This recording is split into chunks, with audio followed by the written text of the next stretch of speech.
Meantime, yesterday there was a hearing with the IRS whistleblowers. This was quite explosive, and let's listen to a little bit of that from yesterday. Out of having to pay the tax, right?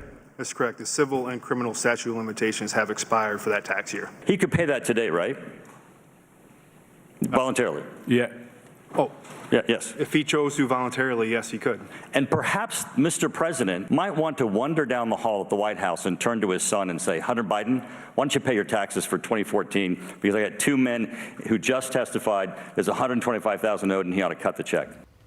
IRS whistleblowers giving testimony on the criminal investigation into Hunter Biden's tax evasion, claiming political interference and a pattern of preferential treatment for him, that it stopped investigators from following evidence that could have led to President Joe Biden. The New York Post summing up the primary message they got from supervisors: don't question the Bidens. Ohio Congressman Mike Turner is a member of the Oversight Committee, a chairman of the Intelligence Committee. Now that this has settled in, where do you go from here after these whistleblowers came forward yesterday? One we hadn't seen before.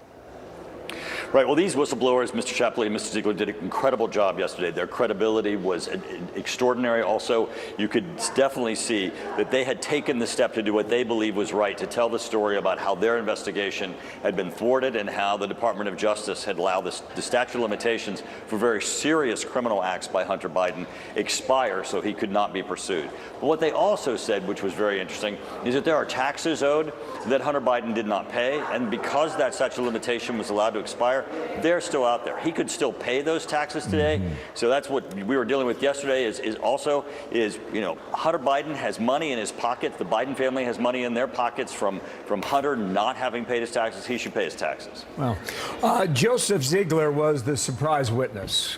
We didn't know his name. We did not know his identity. And he appeared to be rather unimpeachable, I guess you could use. He's from Ohio. He made the statement that he's paying his own way to travel to Washington, D.C. and back home again as a whistleblower here. This is a segment of his testimony yesterday when he talked about a special counsel that's required. It appeared to me, based on what I experienced, that the U.S. Attorney in Delaware in our investigation was constantly hamstrung, limited, and marginalized by DOJ officials as well as other U.S. attorneys. I still think that a special counsel is necessary for this investigation. So he said it emphatically, too. Do you think that's ever going to happen? Doesn't appear likely. Well, yeah, certainly not under the Biden administration, and certainly not under the current DOJ. I mean, they really are treating Bidens completely different than every other American. The other thing that was also impeachable about these witnesses is they testified they've had actual access to Hunter Biden's financial records and bank records and these transactions. When they were testifying, they weren't testifying about things that they heard or they think someone might investigate or should investigate. They have done the investigation. They had the facts, they had the information and the transactions, and they were also relating to us conversations that they themselves had with the Department of Justice attorneys, U.S. attorneys. They weren't talking about things that they heard second or third hand. This is hard evidence of interference by the Department of Justice on behalf of the Bidens. Did you get a sense that the Democrats on the committee, I would imagine that they would prefer not to have to talk about this, but that they are maybe concerned that there was impropriety here?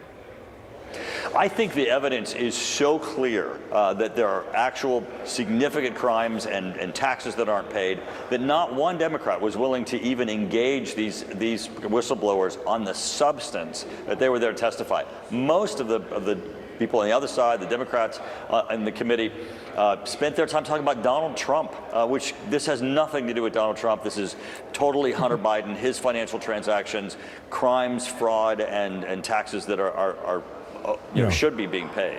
I want to listen to one more soundbite from yesterday. This is a Democratic congressman from Maryland, Kwesi Mfume, and he makes it quite clear that he thinks the attacks on aspects of government are doing the American people no good. I'll ask you about that in a moment here. Watch. I don't like these attacks on the Department of Justice, the FBI, the IRS, as if they are somehow anti-U.S. agencies. We are doing this all over again for the Hunter Biden show to someone who has pleaded guilty and has taken responsibility for not filing taxes for 2 years. You can take exception to some of the comments he's making there, but the overall comment goes to how the American people view the work of major agencies in American government.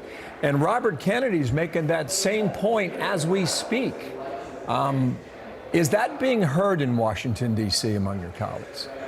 Well, you know, these aren't criticisms of the Department of Justice and the IRS and you know, certainly the Biden family. These are actual facts. That's what's so unimpeachable about what occurred yesterday. They're not making allegations or things that they presume or think are happening.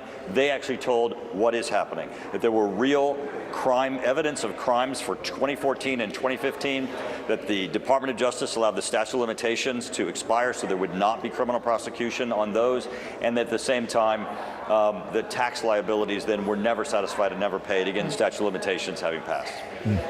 Congressman Mike Turner, we appreciate you coming. I know that you have votes to get to. We will thank you for your time here today.